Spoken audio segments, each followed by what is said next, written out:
प्यारे बच्चों, आज हम करेंगे 8th क्लास की हिंदी की वर्कशीट नंबर 29। ये हमारे जब सिनेमा ने बोलना सीखा उस पाठ से वर्कशीट ली गई है। तो उसके जो लेखक हैं प्रदीप तिवारी हैं। तो आइए इस पाठ पर हम चर्चा करते हैं। वे सभी सजीव हैं, सांस ले रहे हैं, 100% बोल रहे हैं। 78 मुर्दे इंसान जिंदा हो गए। उनको बोलते बातें करते देखो। देश की पहली बोलती फिल्म आलम आरा के पोस्टरों पर विज्ञापन की ये पंक्तियां लिखी हुई थी। 14 मार्च 1931 की यह ऐतिहासिक तारीख भारतीय सिनेमा में बड़े बदलाव का दिन था। इसी दिन पहली बार भारत के सिनेमा ने बोलना सीखा था। हालांकि वह दौर ऐसा था जब मूक सिनेमा लोकप्रियता के शिखर पर था। पहली बोलती फिल्म जिस साल प्रदर्शित हुई उसी साल कई मूक फिल्में भी विभिन्न भाषाओं पर बनी। मगर फिर बोलती फिल्मों का नया दौर शुरू हो गया था। पहली बोलती फिल्म आलम आरा बनाने वाले फिल्मकार थे अर्देशर इम ईरानी।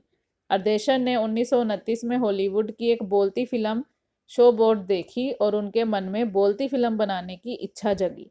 पारसी रंगमंच के एक लोकप्रिय नाटक को आधार बनाकर उन्होंने अपनी फिल्म की पटकथा बनाई।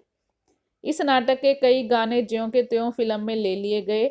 एक इंटरव्यू में अर्देशर ने उस वक्त कहा था कि हमारे पास कोई संवाद लेखक नहीं था, गीतकार नहीं था, संगीतकार नहीं था, तो इन सब की शुरुआत ऐसे ही होनी थी। अर्देशर ने फिल्म के गानों के लिए स्वयं की धुनें धुनी। फिल्म के संगीत में महज 3 वाद्य तबला, हारमोनियम और वायलिन का इस्तेमाल किया गया था। आलम आरा में संगीतकार या गीतकार में स्वतंत्र रूप से किसी का भी नाम नहीं डाला गया। इस फिल्म में पहले पार्श्व गायक बने W.M. खान। पहले गाना था दे दे खुदा के नाम पर प्यारे, अगर देने की ताकत है। आलम आरा का संगीत उस समय डिस्क फॉर्म में रिकॉर्ड नहीं किया जा सका। फिल्म की शूटिंग शुरू हुई तो साउंड के कारण ही इसकी शूटिंग रात में करनी पड़ती थी। मूक युग की अधिकतर फिल्मों को दिन के प्रकाश में शूट कर लिया जाता था, मगर आलम आरा की शूटिंग रात में होने के कारण इसमें कृत्रिम प्रकाश व्यवस्था करनी पड़ी। यहीं से प्रकाश प्रणाली बनी जो आगे फिल्म निर्माण का जरूरी हिस्सा बनी। आशा है आपके इस पाठ को पढ़कर मजा आया होगा। तो कुछ प्रश्नों के उत्तर हम करते हैं। पहली बोलती फिल्म कौन सी थी? आलम आरा। आलम आरा कब प्रदर्शित हुई थी? 14 मार्च 1931 को। आलम आरा के निर्माता कौन थे? अर्देशर एम ईरानी। आलम आरा की शूटिंग रात में क्यों की जाती थी?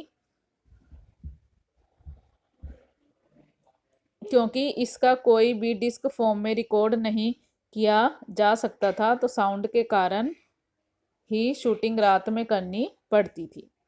इस फिल्म की शूटिंग में निर्माता को कौन कौन सी चुनौतियों का सामना करना पड़ा? इस फिल्म में ना तो कोई गीतकार था, ना कोई संगीतकार। उन्होंने खुद ही अपनी इसमें धुनें डाली थी।